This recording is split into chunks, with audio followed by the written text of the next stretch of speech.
Welcome to Manufacturing Talk Radio.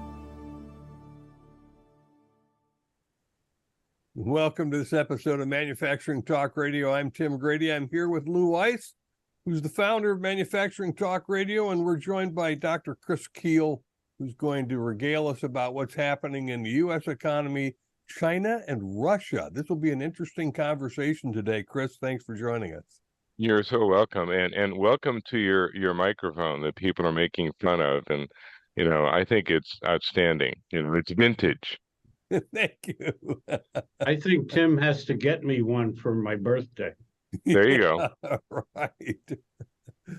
Well, I don't know where to start first, Chris, but China is interesting to me. I was just reading an article, and they put out purchasing managers index numbers every month that are, if we had those numbers, we would be booming, but they have those numbers and they're not very happy.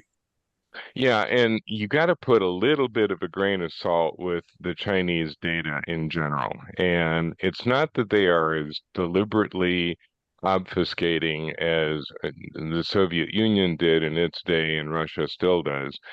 But there are three different PMIs that the Chinese will look at. And the one that gets published most regularly focuses almost exclusively on large businesses, many of which are state-owned or state invested in. And those generally perform a little better than the rest of the manufacturing sector because they have state support. There's another version that comes out of a bank out of Hong Kong that carries on a little bit more detail with the smaller manufacturers, and they're the ones that are having some of the more critical issues. And their numbers are generally anywhere from 4 to 5 points lower. So if the PMI that China is broadcasting is upper 40s, low 50s, the other one is low 40s to mid 40s. So it's showing a lot more distress at that level. So it's like with any data, you have to kind of consider the source. So what kind of distress is China in? You mentioned pre-show that historically they've had one or two problems. Now they have 5 or 6. Yeah, I mean, the conversation now is around the combination of things that China is up against. And the assessment in the past was that they could probably work their way through 1 or 2 or even 3 of these. But if they're all coming at once, then it begins to seriously slow down the economy. It doesn't mean that China is going to vanish as a factor. It's still the second largest economy in the world. But when you start to detail the issues, you have a slowing economy, as we just talked about. They're unlikely to hit their 5% target this year. They have youth unemployment somewhere around 20%, and these are mostly educated students. And they expected, after all those sacrifices, to get a good job and make lots of money. Well, they're not. There's not enough work for them.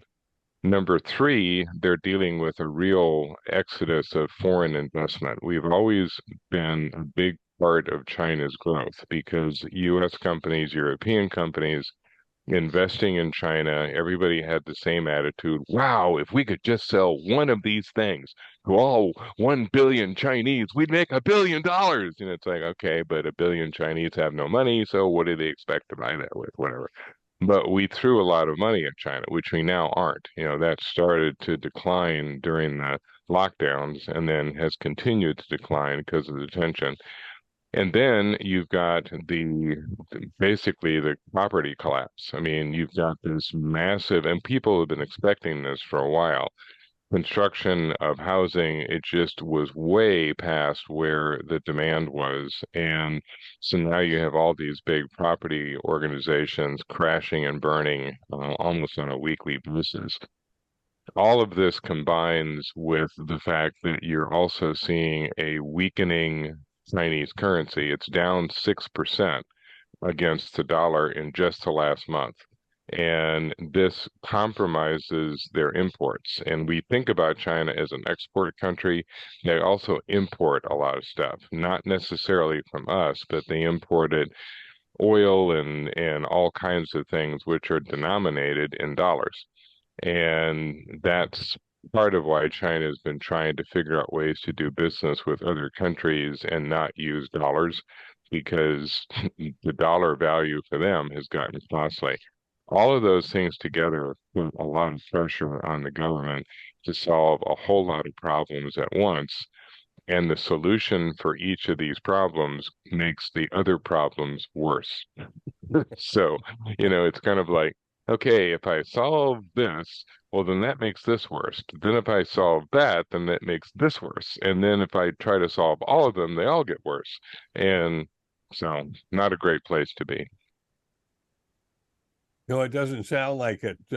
Before we pop over to Russia, I want to talk to you a bit about BRICs. BRIC. I'm not sure everyone is familiar with what's happening with BRICs and their attempt to displace the dollar as the world currency. What's going on with BRICs at the moment? Yeah, BRIC was a term that was coined probably 10 years ago, and it was then used to describe what we thought were the emerging new markets. It was Brazil, Russia, India, China. Well, even from the very beginning, those four countries don't have a lot in common, and you've even got hostility between the Indians and the Chinese. It became pretty obvious within a few years that these countries were not necessarily going to be the dominant countries. I mean, Brazil forever has been referred to as the country of the future and always will be. Never quite pulls itself together. So now they're trying to resurrect the BRICS, but they've added a bunch of members. And so now I think it's the BRIC exurgent. I mean, it's got South Africa's in it, Iran is in it, Iraq is thinking of going into it. You've got this weird collection of nations, and I'm Saudi Arabia and Iran in the same organization. That ought to go well. I can just see that meeting. Once they quit beating each other with sticks, maybe they'll start to figure out what to do next. And it's like, all it really boils down to is that they want to figure out a way to trade between each other without necessarily going into dollars. But if you've got Saudi Arabia in it, the Saudis are like, no, no, no, no, no, no, no, no. We want to deal with dollars because we sell our oil, we get dollars, and we build amazing things with it, and go and buy yachts and fly on private airplanes. And what the hell are we supposed to do with a Brazilian peso? Why on earth would we want a Russian ruble? Give me a break. So I think the BRICS are going to be better described as a BRICK, just a BRIC, and not much else. Not going. Before we do switch to Russia, I have one question to ask you about China. China's in serious troubles. They got serious problems, which we just rehashed. Their PMI came out the other day. If you believe the number, it was 49 something, which means it's probably 39 something. As you pointed out, it depends on the source who's giving you that number. But the point is that they're below 50 for sure. No ways about it. The United States, we still got our problems. Inflation is getting better. Tim made a point the other day about our GDP being something like 5%, which we have to talk about a little bit. That's the real GDP, not the yeah. Oh, you want the real GDP, well, not why the not? political one. Okay. Exactly. The point being that we're buying less from China now because of tariffs. As a result, there are companies leaving China. They're coming back, reshoring and nearshoring back to the United States. So here we have all these companies leaving China, manufacturers leaving China, coming back to the U.S. We don't have enough people to fill the jobs. Our economy is kind of mixed up, and I don't get it. Right. Yeah, I mean, it's what you've seen is reshoring motivated by two things, and kind of ignoring the challenges. The big motivation initially was the supply chain. People were very upset with the impact of COVID and the lockdown and container ships held up at ports for weeks, blah, blah, blah. So people began to move simply to avoid that supply chain mess. And then as companies began to evaluate their China position, they realized that China had become more expensive. And part of that was deliberate. I mean, when Xi came to power in China, he wanted to break China's dependence on exports. And the way to do that was to create his own consumer class. To do that, you have to pay your consumers more. And so China has undergone tremendous change and, 6,000% increase in wages for certain people. Well, that's the good news. You're creating a consumer class. The bad news is you're no longer the low-cost production platform you used to be. And so China is not only seeing reshoring to the US, but we've seen the movement to Vietnam, to Thailand, to Malaysia, to Indonesia, to Korea, anywhere else that people can go. That's why India is growing so fast. India is picking up more of that business than we are. And you make the point that we have to contend with. We're seeing this manufacturing come back to the US when we already have a worker shortage. So where are we going to find people for the companies that are moving back? The companies that are moving back are the ones who are more robotic, more automated, more technological, don't need as many people. Therefore, it's easier for them. And you mentioned nearshoring, that's really the change, is Mexico has picked up a tremendous amount of manufacturing business in just the last few years. Manufacturing is by far the biggest export of Mexico now. I mean, it used to be that oil and tourism were the big money makers for Mexico. Manufacturing now dwarfs both of them. And not only that, when goods come in from Asia to the US, they're not going through the Panama Canal because Uh-uh. there's a drought. No one Right. can get through Panama Canal. So they dump the stuff on the west coast of Mexico, and the US gets screwed again. Well, and that's something that's even going to accelerate faster. And I think we even talked about this in previous shows. There was a merger of Kansas City Southern Railroad and Canadian Pacific Railroad. They now are KCCP, and that is done deliberately to shift freight volumes away from the West Coast, comes in through Lázaro Cárdenas in Mexico, Vancouver in Canada, and then gets railed to the middle of the United States for break bulk and distribution. So that trend is going to accelerate even more aggressively because Lázaro is still like 40% developed. I mean, there's still a lot more space. You look at the ports on the West Coast, Long Beach, LA, San Francisco, Oakland, they're landlocked. They can't grow. I mean, they couldn't get bigger if they tried. Lázaro, hey, we got plenty of space. And then you get into all kinds of arguments around, for example, the UAW strike. I mean, the media is talking a lot about the pay raises that they want and pensions and all the rest of that. What's really at issue is the amount of manufacturing of automobiles taking place in Mexico.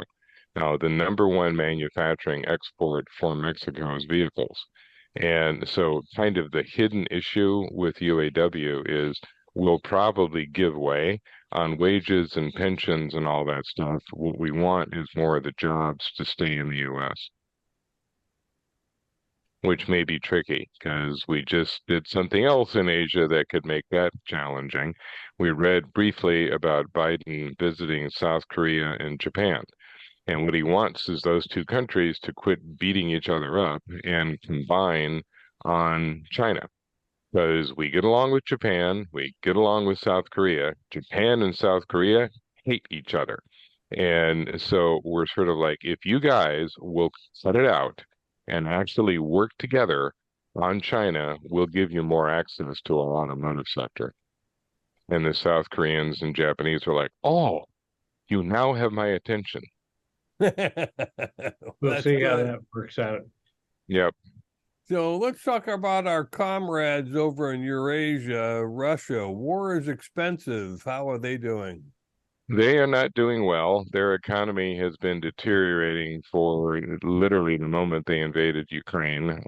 We'd mentioned before the show began that the Russians are actively trying to recruit mercenaries out of Cuba. So that should tell you something about their level of desperation because apparently when you shoot the head of your other mercenary army or put him in a plane that suddenly crashes, the Wagner troops are not nearly as interested in fighting for you as they were a minute ago. So now you need new troops. And so it's become something of a war of attrition, and it's something that weirdly enough kind of benefits the U.S. in a strange way. We forget how important the defense sector is to our economic growth.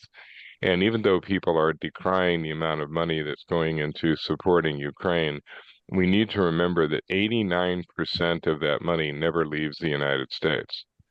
It's not like we're over there fighting. We're sending them stuff. We're an arms dealer, and the stuff that we're selling them, I mean, missiles are one use only, so once you shoot it, you need another one. And the company that makes those outside Birmingham, Alabama, well, it's working 3 shifts, 7 days a week, 365 days a year. So the people in Alabama are like, well, I kind of like this here Ukraine war.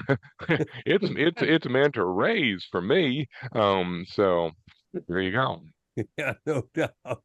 Well, Lou and I were discussing as we put together Manufacturing Outlook, our free monthly easing, our digital easing, about GDP growth in the US, which Hmm. is supposed to be 1 and 1.2, something like that, and real GDP, which is about 3 times that. Yeah, it's statistics can be a lot of fun, and it's always a matter of, they send garbage in, garbage out. There's a lot of different ways to figure GDP. At the simplest, it is supposed to be the collection of goods and services that your country produces. The goods part is pretty simple. I mean, all you really have to do is kind of count it up, and it takes a while to do that, but you can. The services part becomes challenging because if you have, say, a law firm that's operating in the United States, but all of your clients are overseas, it's not easy to figure out, because you have an office over there too, and where's the money and who's making it. I mean, to give an example, not the US, but Europe, to show you how we can distort. Europe's industrial numbers are really, really good. I mean, they were talking about growth somewhere in the 3 to 4%. All of it accounted for by Ireland. And you're like, how is Ireland being the industrial center of Europe? Well, it's because these companies in high tech and pharma are headquartered in Ireland because of the tax situation. Their production is in Korea and Thailand and Taiwan. So the actual production is nowhere near Ireland. But Ireland is credited for the production because the headquarters is in Dublin. So the Irish are like, wow, we're leading in production, but there's 5 people working. And then, of course, there's Germany. Yeah, exactly. So you always have this desire to kind of dig deeper into the numbers. Right now, the GDP estimate for third quarter, at least as far as the Atlanta Fed and their GDP Now study, is over 3%. The last 2 quarters, we've been at 2.3, 2.1 to 2.3. So we're about at our 25-year average. But you can break that GDP data down, just like employment. I mean, you hear people say the unemployment rate is 3.8. Well, actually, that's the U3 version. The U6 version, it's 7.3. And it's like, oh, what's the difference? Well, U6 counts people that aren't getting unemployment. U3 is just people who were formally in the system. And, that's why you get numbers like unemployment in Mexico is 2%. What? What? Well, that's because Mexico does not count you as unemployed unless you're formally in the system. So the millions of people who are living in villages someplace apparently are not official people. So they're not counted as employed or unemployed. They're just People. humanoids out there, so. So that sounds like the U.S. is doing pretty well. We are. I mean, we've escaped recession now for 4 quarters, much to the dismay of economists who have been predicting recession for 4 quarters. This is my plea to the government. Would you please quit making us look so stupid and actually go into a recession so we can be justified in our predictions? But we keep missing it, and it's partly because of consumers. I mean, it's kind of the double-edged sword of a worker shortage. The worker shortage has meant that wages have gone up. And if wages go up, then people have more money to spend. And so you've got a circumstance now where those people who've been able to see their wages go up are sustaining a lot of growth. And, if you're a UPS driver that's making $170,000 a year, well, by God, you can buy a boat. And maybe you have, and all of a sudden it's like, well, boat sales are up. Why? Well, because UPS drivers are making 170,000 a year. So it isn't a direct connection, but it's close. So Well, I go past the strip mall here in New Jersey at around 2 o'clock in the afternoon, and what do I see? 15 UPS trucks, all parked in the back parking lot. Some of them are playing cards, some of them are eating sandwiches. Unbelievable. And they Right. make 175,000. Yeah, and my favorite UPS joke that's come out is that everybody is now changing their Tinder photos to show them in a brown uniform instead of, like a doctor or a lawyer. It's like, hey babe, date me. yeah, right. I'm making more money than the doctor or the lawyer. Exactly. Don't go slumming with the doctor. Well, Chris, we always appreciate your insight because on serious topics, we at least get a little levity. Thanks for joining us. Yeah, well, they say if you don't laugh about this stuff, you just want to cry. So No doubt, no doubt. And to our readers of Manufacturing Outlook, which will be out, we look to about next week. Look forward to Chris's write-up on North America, which includes Canada and Mexico, as well as the U.S. And just as a preview Chris. on that, I feel like a magician revealing his secrets. I reveal why it is that economists use scenarios. Because if you put all the scenarios out there, you can't be wrong. You can just sit there and say, well, it was scenario 1, well, maybe 2, or maybe 3, and basically you have it all covered, and it's called CYA in some circles. Yes. Well, Lou, good to see you again. Good, and good to see you, Chris. And I want to remind our listeners, if you like the show, and how could you not, make sure you hit subscribe and the like button. We would really appreciate it. We'd like to know what you all are thinking about what we do, what our guests do, and if we're making a contribution into your lives. So thank you for that. Thank you, Chris. And Thank you. We'll see you next week or month. All right. Tim? Tomorrow. By the way, today. How is Wisconsin? Oh, Wisconsin was wonderful after the creative chaos. We arrived at our destination to check into our cabin, which had been bulldozed. It didn't exist. I think you should stick with my idea. Skip Wisconsin. Bye, all. See ya.